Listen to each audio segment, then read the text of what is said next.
Right. Good morning, everyone. I hope you're all doing well. Thank you so much for tuning in this morning to our June webinar.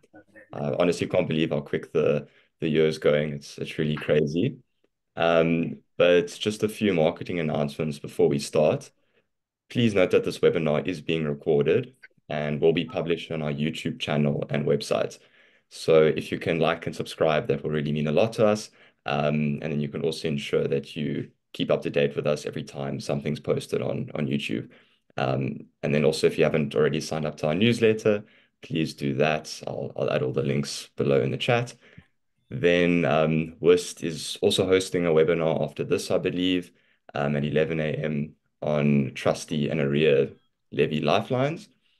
Then I also know this month ZDFin is hosting a webinar on the 27th of June at 11 a.m. and it will be presented by Philly Ruiz, Mike Addison, Aubrey Sneeman, and Jolene Bosserman, where they will be discussing the topic of demystifying duets, understanding shared property ownership. That's all the announcements I have today. So I'm going to hand over to Nicole now to introduce our webinar speaker, and I hope everyone enjoys today's session. Right, over to you, Nicole. Cool. Hi, everyone. Thanks so much for joining us today. As Carl explained, so I'm just going to give a quick introduction to our colleague and our co-speaker for today, I suppose, Michael Schaefer. Today, we are going to be running through the top 10 trends in bodies corporate recently. And just a quick background on Michael. Michael founded ZDFin 4 years ago.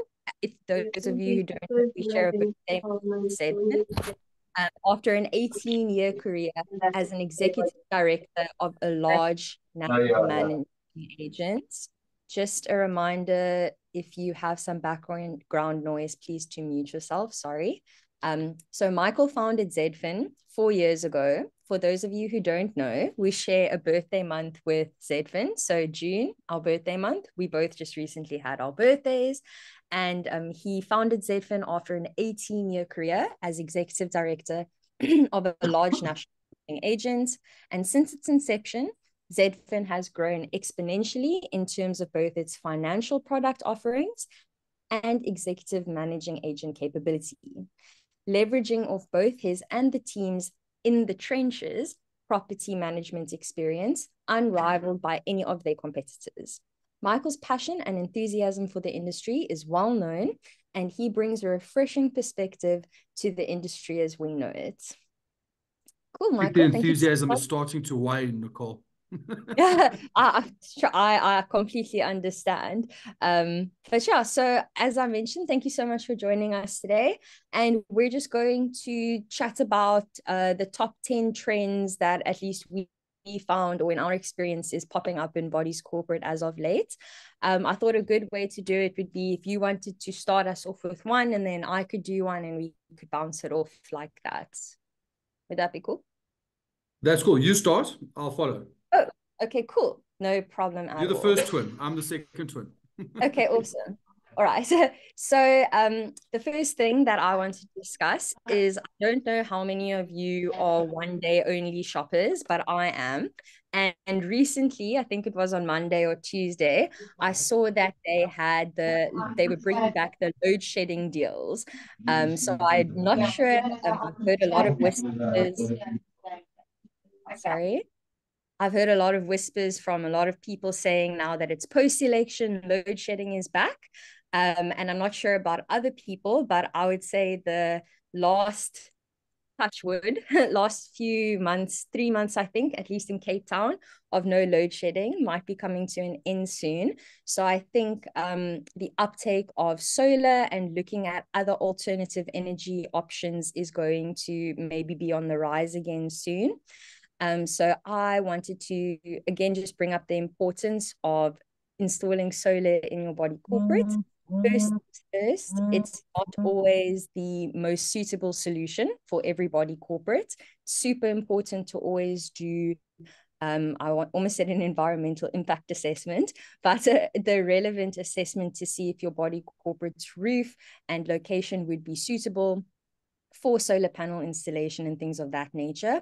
If it's not possible, do not fret. There are several other alternative energy options that could be considered. I know most people always think, oh, a generator, but I would always say that this is probably the last option resort.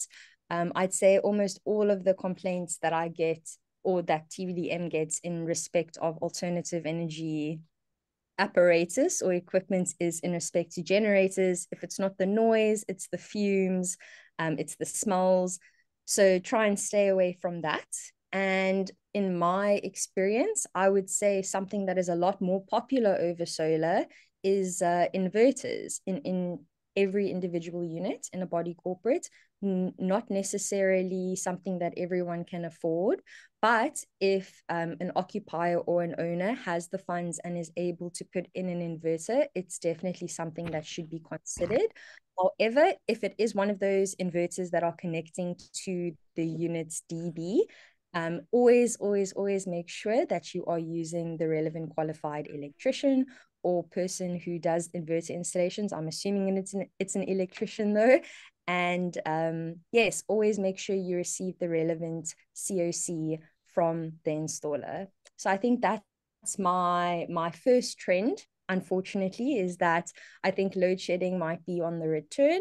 And if your scheme is one of the schemes that really struggles or suffers during times of load shedding, perhaps it is time to look at different alternative energy options that could be installed or implemented. Michael? So interestingly, Nicole, we've had quite a few schemes approach us for, backup solar systems specifically for the security systems. So for common property lighting, electric fencing, and, obviously the common property lighting. So I think that is important, and we see a lot of that, especially on the EMA side. So, I mean, just, talking about solar, and I know we've had quite a few webinars with regards to that. So I'll just digress very quickly.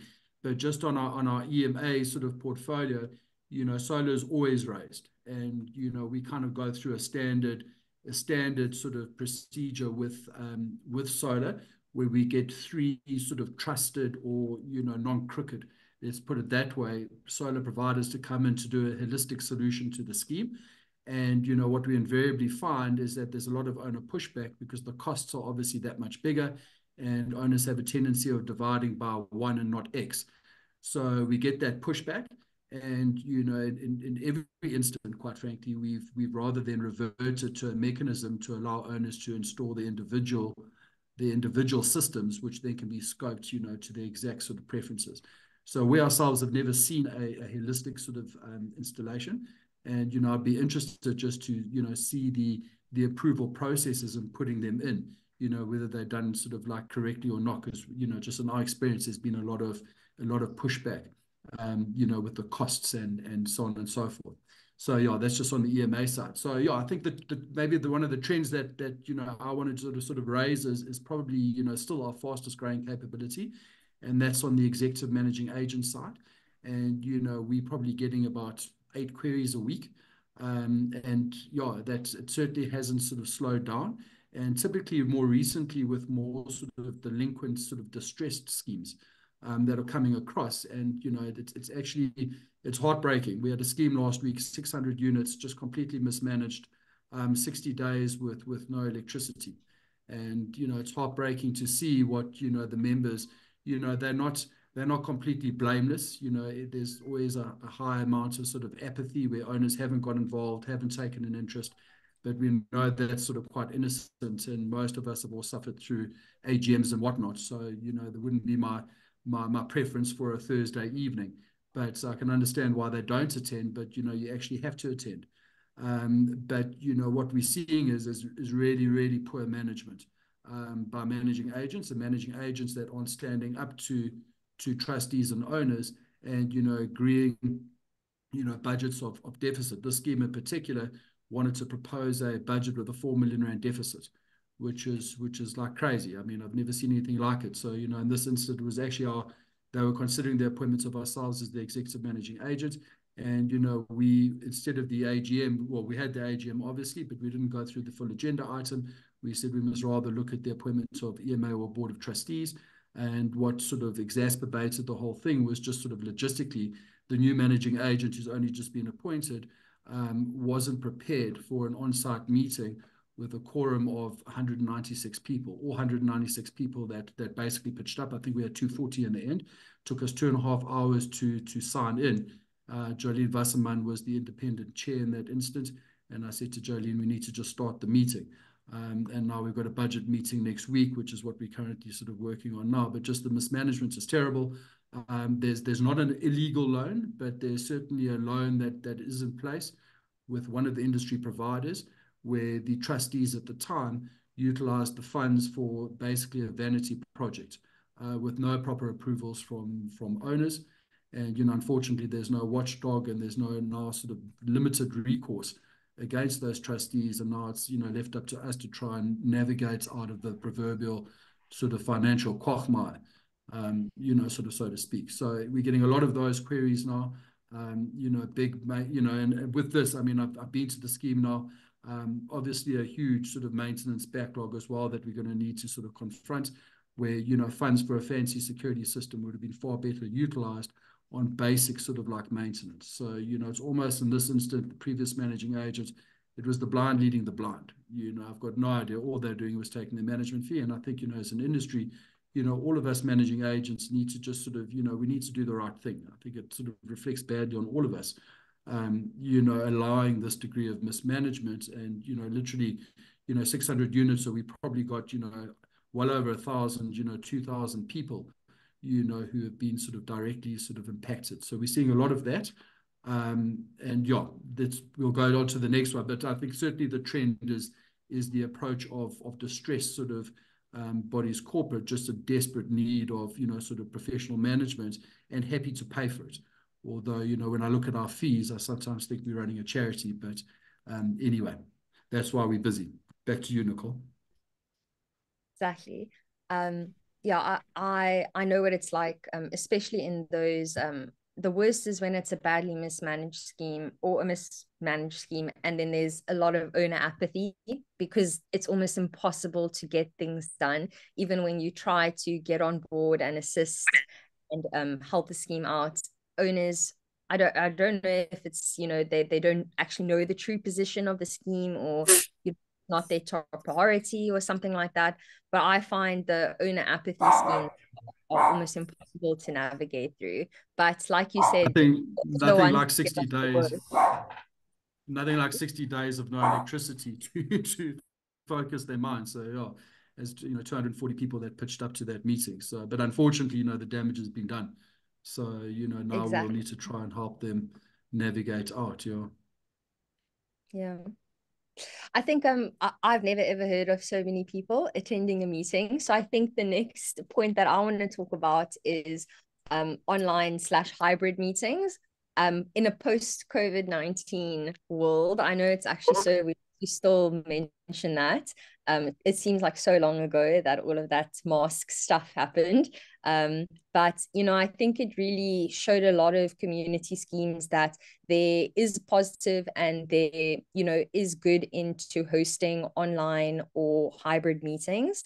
I always find that, especially in a lot of schemes in Cape Town, where you've got a lot of investor owners that perhaps live abroad or are swallows, things like that. It's obviously always easier for them to tune into a hybrid or a Zoom AGM or SGM. Of course, something that I find a lot of schemes forget, weirdly, is that you can always give a proxy for a meeting. And in that respect, each person can hold 2 proxies.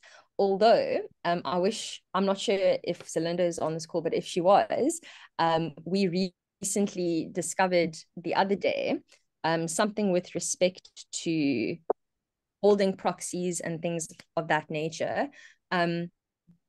Even though you can be a trustee if you are an employee or managing agent of the body corporate, provided you are also an owner within a body corporate, you still cannot hold a proxy, even if you are an owner within that body corporate, if you are an employee of the body corporate or a managing agent of the body corporate.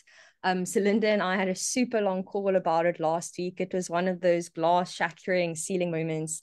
And we just realized that your right as an owner or your rights as an owner don't automatically extend to being a proxy holder. So yeah, that's just something interesting I wanted to add into that.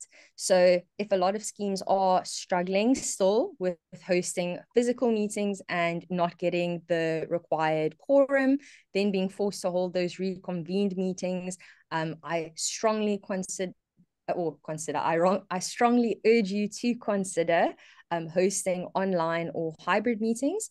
I know a lot of schemes still do struggle with quorum in this way, but what I have heard is that it's still a lot better than what they have experienced in those physical meetings only.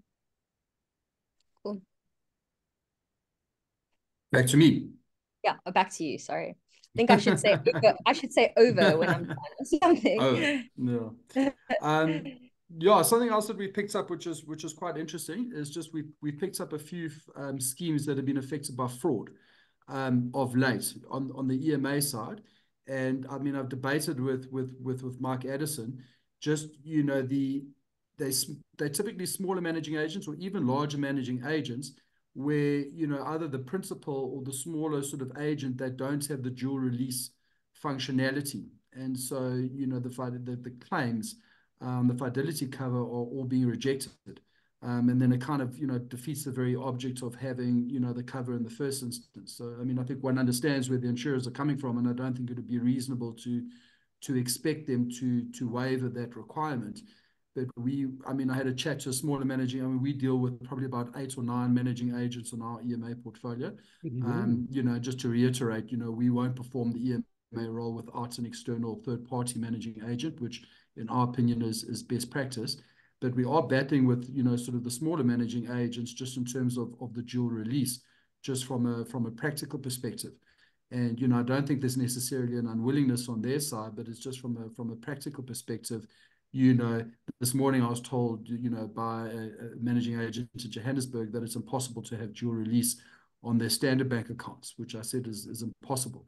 So we just absolutely have to, get it in place, for the protection of the scheme. Otherwise, these schemes are left, kind of high and dry, and, the premiums that they've paid over the years, almost like kind of in vain. So it's a little bit of it's not even a gray area, but it's kind of like a gap that is very evident. So we are going through our entire portfolio now, and we've asked for sort of written confirmation from the managing agents exactly what their payment process is. And I think most of us know on the proximity side, there was dual release, but the principal revoked all their access and then sort of had sole authority on the accounts. So, it can almost change, day to day. So even if you get confirmation today, they might change it tomorrow. So, we a little bit sort of, concerned, but certainly alive to the risk that is presented. So, I think, the bigger guys are generally have, more people. And so by definition, they need more sort of control and, sort of accesses and authorities type thing. But, sort of the smaller operators, sometimes may find it a little bit challenging, especially if it's a sole sort of proprietor. So that's quite interesting that, saying that we've come across, and, shame those schemes have been left sort of high and dry. And we all know the likelihood of them getting any sort of recourse or, relief from the PPRA. So, yeah, we will leave that at there. And then, I've got another one that might sort of, sort of build directly, or not actually, no. Let me bounce back to you, Nicole. I'll go to the other one. Okay. The other one next. Okay, cool. Okay, cool. Perfect. Thank you so much. I wanted to just discuss something that I also recently have been receiving a lot of queries on, and that is improvements to exclusive use areas. More importantly, the fact that a lot of trustees are discovering that owners have done this years ago and are now discovering it after the fact. And now they're asking, how do we ratify this moving forward? So I just want to clarify that in terms of the previous Sectional Titles Act, when an owner wants to make an improvement or renovate the exclusive use area in some way, so for example, they had a garden and they want to put a swimming pool in, they in the past, sorry, needed a trustees resolution and the trust consent. However, when the SDSMA came into operation on the 7th of October 2016, that then changed to an ordinary resolution of the members. And I very shocked to know that a lot of people still don't know that ordinary resolutions can only be taken at general meetings. So either at AGMs or SGMs, but they cannot be taken via round robin. So that's something to know now. So now if to make an improvement or somehow renovate the exclusive use area, they need to refer it to a general meeting. And my recommendation is always to save the upcoming AGM, because you think that that's when most members would be in attendance to give their content. And then one last thing I want to say is that even though an exclusive use area remains common property in its and the body corporate retains maintenance and repair responsibility over it, that does not extend to any improvements or renovations done on that exclusive use area.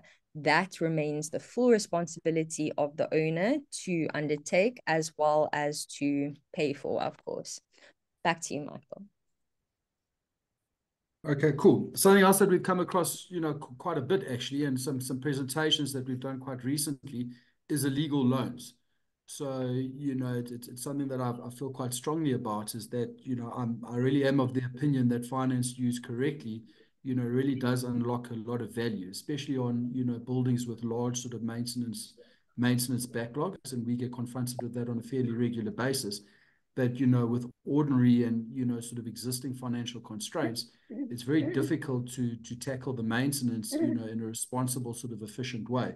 So in an instant like that, I often find that, with finance, it does unlock or gives you the ability, to really get on the front foot, and give, sort of palatable, payment terms to owners, appreciating that people that can't afford, things shout louder than those that can. So, we always of the opinion that, finance in conjunction with special levies, it kind of works well because people who need it, can utilize it, and those that don't need it, they can pay their share up front, and then they're not bound by the, by the finance and the associated costs.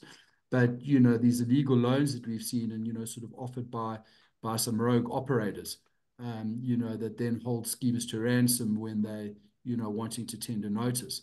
And then the large amounts that are allegedly outstanding with no resolutions passed, no agreements, no agreed interest rates, et cetera, et cetera. And, in one instant where I was probably 2 weeks ago, in Jackal Creek, one of the bodies corporate in there have really been locked into a very sort of toxic sort of situation where, the debt has ballooned like 4 or 5 times what the existing amount is, clear violation of Unpacking rules and all kinds of things. Can't get any information, literally just, being bullied, and, just, most unfortunate. So, and that's very unfortunate because I think it sort of taints the whole idea of utilizing finance responsibly and correctly, which is then to the detriment, I think, of, the greater sort of like industry. So I am conflicted because obviously we've got a finance capability as well. But I really do think that, used correctly, it does unlock a lot of value. And, we all know we can't manage schemes without money. And, as a managing agent, you guys very often get caught in the crossfire as to, why is, you will get blamed, maintenance is not happening, we're not doing this and you're not doing that, X, Y, and Z. But I mean, there's very little you can do if there, there's no money. So, so I feel very strongly that there should be a, that the PPRA and CSOS, they should take a more sort of active interest. I mean, I personally reported a larger managing agent up here in Johannesburg to right back to my days as a managing agent to the Estate Agency Affair Board, more recently to the PPRA, and to CSOS, and all of them, none of them seem interested, which is most unfortunate, and that then almost talks back to one of the topics of one of our previous conferences. I think it might have been one of the Let's Get Physicals, where, you know, it's effectively jungle law out there, you know, and I think the only, you know, the only safety or the only, you know, the only discipline that schemes can really exercise is to, you know, thoroughly investigate, you know, managing agents and, you know, really just go with trusted people, you know, people that, you know, uphold the law, that, you know, or you know, sort of sincere and, you know, or moral and do things sort of correctly, like all of us on this call. You know, and I think we've all got an obligation to, you know, sort of, you know, call out those that, you know, are doing sort of shenanigans, you know, because it ultimately reflects badly on all of us, because we all get painted by the same brush. So yeah, so that's something we're seeing quite a lot of, you know, again through our EMA portfolio, which, you know, sort of, you know, and interestingly, we, you know, and I think we've touched on it previously, but we get kind of almost two extremes of buildings that approach us. These delinquent buildings that really need a higher, you know, level of management and sort of like focus. You know, and as I've mentioned before, you know, we run it on a team basis. So we've got a nice sort of skill set across our team, you know, from the accounting, the financial, the legal, and, you know, then kind of the practical, and we sort of blend it all together to come up with the best outcome for a scheme, you know, to their collective benefit. And, you know, the managing agent is a critical partner. You know, they're very often the memory bank. You know, they know the mindset of the scheme, sort of, so to speak. And, you know, we engage with them and collectively come out with kind of a rehabilitation plan or whatever it is going forward. And, you know, so that's those schemes. And a lot of them are referred to us by managing agents, you know, who don't have the time. They've got the skill set, but they don't necessarily have the time, you know, and capacity to focus, you know, that amount of energy on, you know, one scheme. And over and above that, we all know that the third party knows more than any managing agent. You know, even if you say the same thing, they tend to listen a little bit sort of like closer. And then we've got the very well run schemes, which, you know, trustees that are just, you know, they've been there forever and a day. They've given far more than what they should or can reasonably expected to have given. And they're just hurtful and tired. And, you know, they need to step down for their own sanity. But they're very, you know, they're too scared to pass the baton on to anyone. They don't want to see their good work undone. And, you know, we get quite a few of those schemes as well. And, you know, they have their own challenges because, you know, we tend to be micromanaged for a period of time until such time as they get comfort that we know what we're doing, you know, and then slowly they sort of retract. But, you know, those are the two that we see. So, yeah, just out of interest. Back to you, Nicole. Thank you so much. The next topic I'm going to talk about is smoking in schemes. I know I've spoken about this before, but I've gotten a lot of queries lately with respect to the most recent cannabis bill that's been signed into effect and things like that. People are very adamant about banning the smoking of legalized marijuana within their schemes. And I always find it very difficult to explain to them that essentially it's kind of regulated in almost exactly the same way as the smoking of tobacco now. Obviously, not from the growing and cultivation aspect, of course, but from the smoking aspect. So I'm just reading the act from my phone. I researched it a bit earlier. And I just wanted to confirm that an adult person over the age of 18 is permitted to smoke legalized marijuana within a private place. And I just want to read the definition of a private place as per the Act. So it means any place, including a building, house, room, shed, hut, tent, mobile home, caravan, boat, or land, or any portion thereof, to which the public does not have access as of right. Okay, so basically, a private place is any place that is private to you that no other person reasonably has access to. Now, I know that people immediately are going to say that's terrible. Well, good and bad news, because in a body corporate, obviously that immediately excludes the common property. So that's great. But what about balconies, yards, things like that? If they're part of the section or exclusive use areas, how is it regulated then? well, like I mentioned, it would be considered a private place. However, a lot of people say that, oh, it should be banned on balconies and things of that nature because children are in the scheme and could smell the smoke, and that's not good for them. I see your argument. Yeah, Clive, I see your argument and I do agree with you. However, I don't know what the CSOS would say about it. I've never had that test. I, in theory and in opinion, agree with you that it should be able to be regulated, that people only smoke legalized marijuana from inside their sections where it can't cause a nuisance or disturbance to any other person within the scheme. And I would say if a scheme is implementing the same rule around the smoking of like any tobacco products like cigarettes and things like that, so saying that people can also only smoke it from inside their sections, I think the CSOS might be more lenient.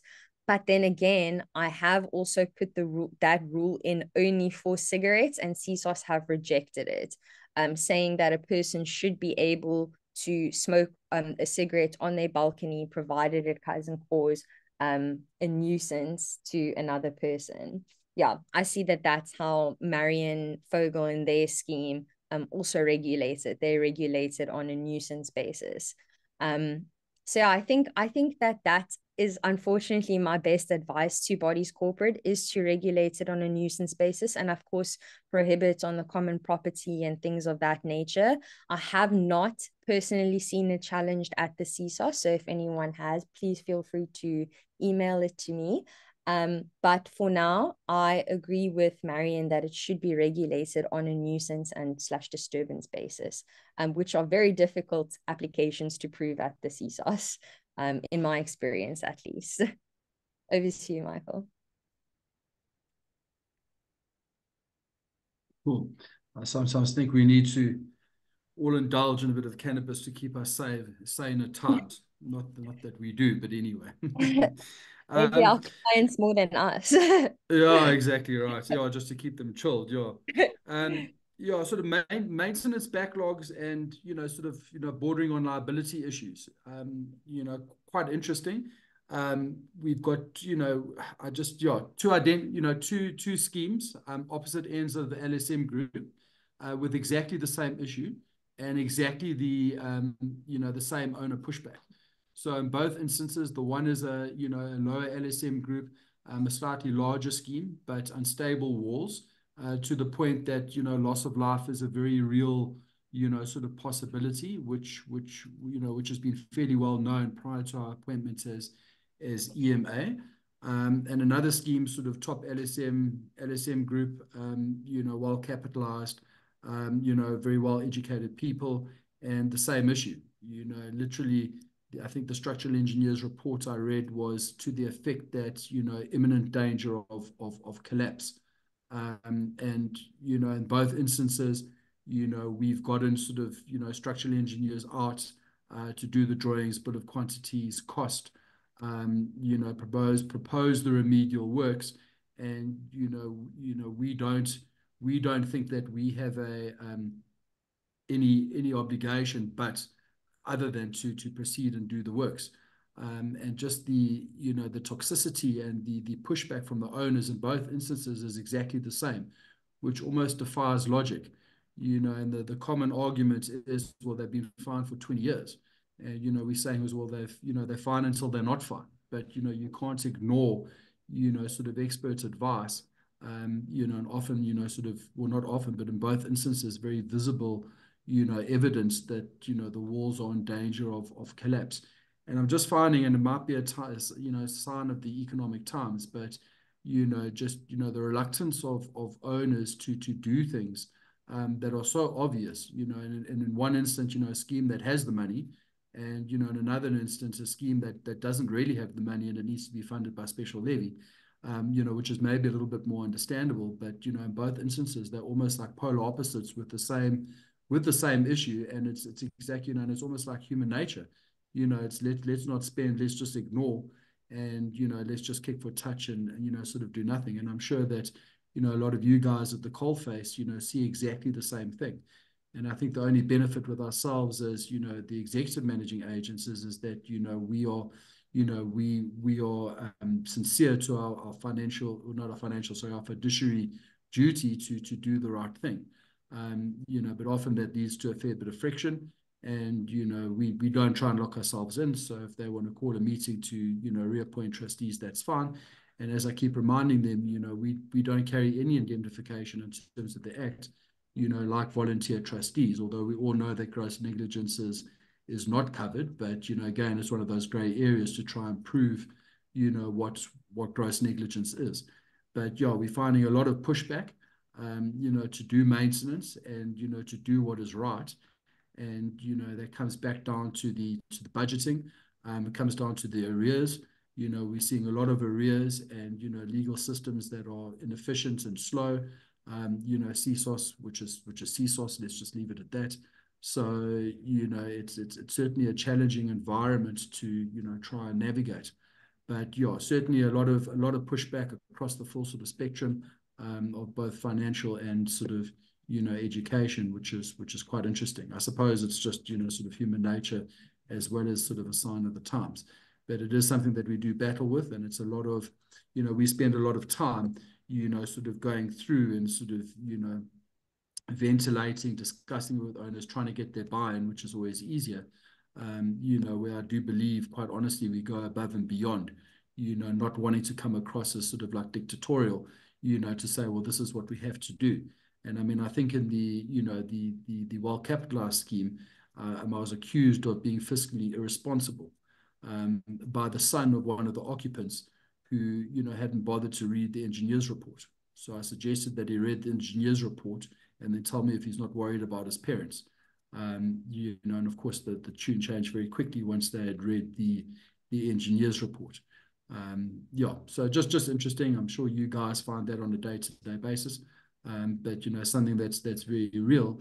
And I think, maybe exacerbated by, current financial, and economic sort of conditions. But, I don't see it getting any easier in the sort of the short to medium term. So it certainly makes our lives, sort of a lot more challenging because we're all in the same, the same boat in the industry and, often get blamed, for the very issues. But you can take the proverbial horse to water, but you can't make it drink. So it is terribly frustrating to try and do the right thing. And it's almost like you're beating your head against the wall. But I think then at some stage, like we've done, we tend to notice. So funny enough, on that, the well-capitalized scheme, the high LSM group, we gave them notice and, called an SGM on 7 days to appoint trustees. And literally the day before the SGM, they came begging for us to please stay. So I very reluctantly and against my team's advices said, no, well, we would stay, but I wanted a unanimous decision at the SGM to reappoint us, which, funny enough, they got. So, we're now there. I'm not quite sure what's happening. The project's only starting in the next sort of 2 weeks because we had to try and coax the contractor to come back to site because the project, we actually eventually got them to agree to the project, but they then cancelled the project 8 hours 23:53 the night before the project was going to start the next day. So, of course, there were wasted costs that we needed to try and, sort of navigate and then, broken down relationships, et cetera, et cetera.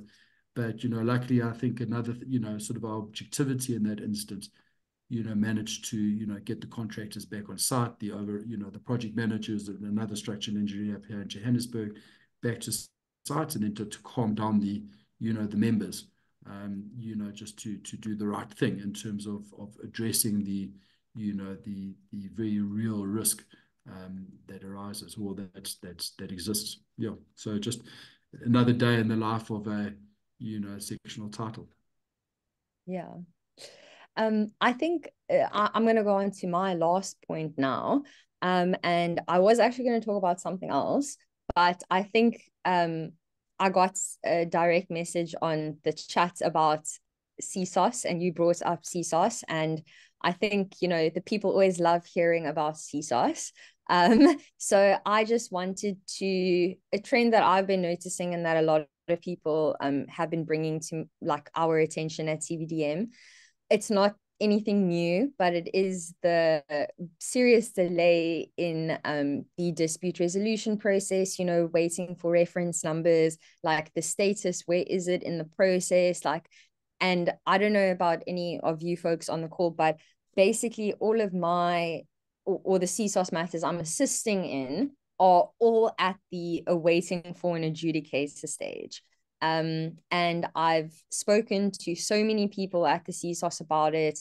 I've spoken to Tora, I've spoken to Monde. You'll see who they are now when I share this document with you. And they just tell me the same thing. There's a backlog. There's nothing anyone can do about it. They're working through a list. That's it. I want people to know that I share your frustration. It's so difficult to get any positive feedback from the CSOS in respect of their dispute resolution process at the moment.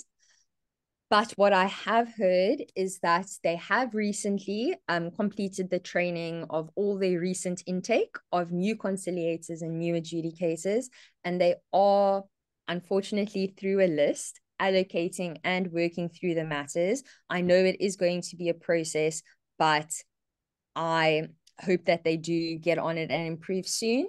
But in the meantime, the CSOS released this document on their website. And essentially, I hope you can see it. It's all the contact details for the relevant people to contact in the event of disputes and complaints. So when Carl posts this the webinar on our website, I'll also send him the document to post as well. But essentially, it just shows you, so obviously when you're lodging an application, these are the email addresses. In true CSOS fashion, they couldn't even delete the mail to colon thing. So yeah, of course. There's where the application forms are available. And here's where it gets juicy, I would say. Here are the person's names and email addresses to follow up once you've submitted an application, but have not yet received a reference number. There is Pamela for the Western, Eastern, and Northern Cape, Nontobeko for KwaZulu-Natal, Mpumalanga, and Free State, and Ivy for Gauteng, Limpopo, and Northwest. There's also now a dedicated hotline for queries to follow up where the status of your application is, as well as the info@csos.org.za. Do not be disheartened by the info at csos.org.za. It is actually not too bad. They do usually respond within a day. So it's not too bad. And this is to follow up as to where cases are in, like where they are in progress, or to say, look, we've had conciliation, we haven't received requests for final written submissions, or we've sent final written submissions, we're waiting for the adjudicator, that kind of thing. It's Tora for the Western, Eastern, Northern Cape, Renusha for KZN, Mpumalanga, and the Free State, and Charmaine for Gauteng, Limpopo, and the Northwest. And now, for complaints in respect of governance, compliance, and enforcement with the CSOS, these are the people that you complain to when you're upset about the procedural process, perhaps that the adjudication or the dispute resolution process was facilitated in, or if you have a query about Section 6.9 applications. I spoke about that at our Let's Get Physical Joburg event, I think 2 weeks ago. For special and unanimous resolutions, these are the people that you email. So it's Monde, Bulilani, and Asanda, and their contact information is there as well. If you are looking to get in touch with someone at the CSOS, but you're not sure who, you can always pop me an email and I'm happy to give you the right person's details. But yeah, I just thought that I would share that with you guys. It is also available on the CSOS's website. And I'm not saying that it is like the best thing they've ever done, but I do think it is at least a step in the right direction. You know, being a bit more transparent, telling the public like who are the people that you should be speaking to.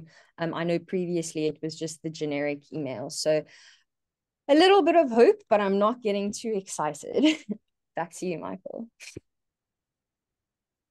Thanks, Nicole. I thought I'd just end off maybe just with a small recap on our side over the last sort of 4 years, which, yeah, and we can just, yeah, I'll end on that. But, yeah, as, you know, the very kind sort of intro to myself, you know, we've been going sort of for 4 years. And, you know, when I left, you know, the managing agent space, my idea was really just to focus purely on the finance, which I thought was sort of cleaner and easier, with the idea of being sort of a lot more involved than a typical sort of hands-off financier, you know, really trying to assist managing agents, partnering with them in terms of, you know, informal meetings, you know, sort of sourcing requisite skill sets, making sure that, you know, proper property managers or portfolio project managers were appointed, you know, just so that schemes aren't ripped off. You know, I've seen so many, you know, sort of disasters with schemes just being, you know, completely, you know, sort of defrauded by, you know, sort of poorly executed, you know, projects. So to exercise a little bit of tough love and, you know, make sure there's good value for money. I think, you know, ultimately everyone needs to make a living, and, you know, no one can be expected to work for free, but it's all about, you know, fair cost for, you know, sort of fair job. We then, you know, through that process that all started, and that, you know, that went sort of very well, and, you know, it's grown sort of exponentially over the last 4 years, for which I'm very grateful. You know, grateful to all the, you know, the agents out there that sort of support us and the greater community, and very privileged to be able to assist them all. And, you know, we then fortuitously got sort of sucked into the, you know, the EMA capability. And at that stage, we had excess capacity. So it was quite easy just to, you know, take on one or two schemes and allocate that excess capacity. And, you know, like everything in management, you know, it's kind of, you know, evolved and grown and become sort of all consuming. So I would say quite safely that, you know, 90% of my day is spent on, you know, executive managing agent work, you know, and again, you know, the EMA's work is, you know, and role is distinctly different to that from the managing agent. We work with our managing agent partners. In many instances, we stop the managing agents from getting notice where the trustees were largely at fault, which is, you know, very often the case. And, you know, it's become it's become probably the biggest part of our business, not financially, but, you know, certainly from a capacity sort of perspective. But, you know, it does really, you know, it is rewarding work in that, you know, one really goes in and makes a difference to, you know, people's lives and, you know, their sort of the environment in which they live. You know, sometimes for very little to no thanks, which, you know, we've all come to expect. But, you know, I really do think that, you know, the EMA, you know, capability, or the EMA role is, you know, I think it's something that is going to become, you know, bigger in the marketplace. I think that it makes sort of perfect sense.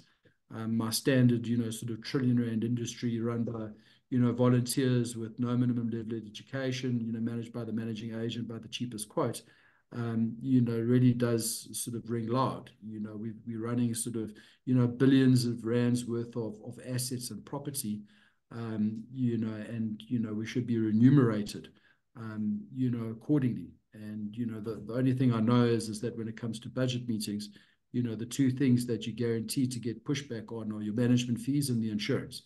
And, you know, historically, I was involved on both. And, you know, I always used to, you know, raise the issue of, you know, what do you pay your domestic? You know, and very often, you know, the management fees are less than, you know, what we pay our domestics. But it's a, you know, it's a multi-million rand sort of like asset where, you know, we're needing to do, you know, financial, sort of legal, you know, maintenance, you know, a little bit of therapy, you know, so on and so forth. And, you know, for very, very little. And it's hard to give a professional service when, you know, people are continually trying to drive down your fees. So, yeah, so we're very excited about the EMA capability, certainly something that's growing, that we're excited about. And, you know, over the last 4 years, it's become probably our, you know, our biggest sort of single service offering. Not the most profitable, you know, the finance remains the most profitable, but, you know, finance is finance. You know, it comes with its own risks, and it's got to be used responsibly. And I like to think, you know, we don't offer it, you know, unless it's well, you know, the usage is well intended and, you know, sort of responsible.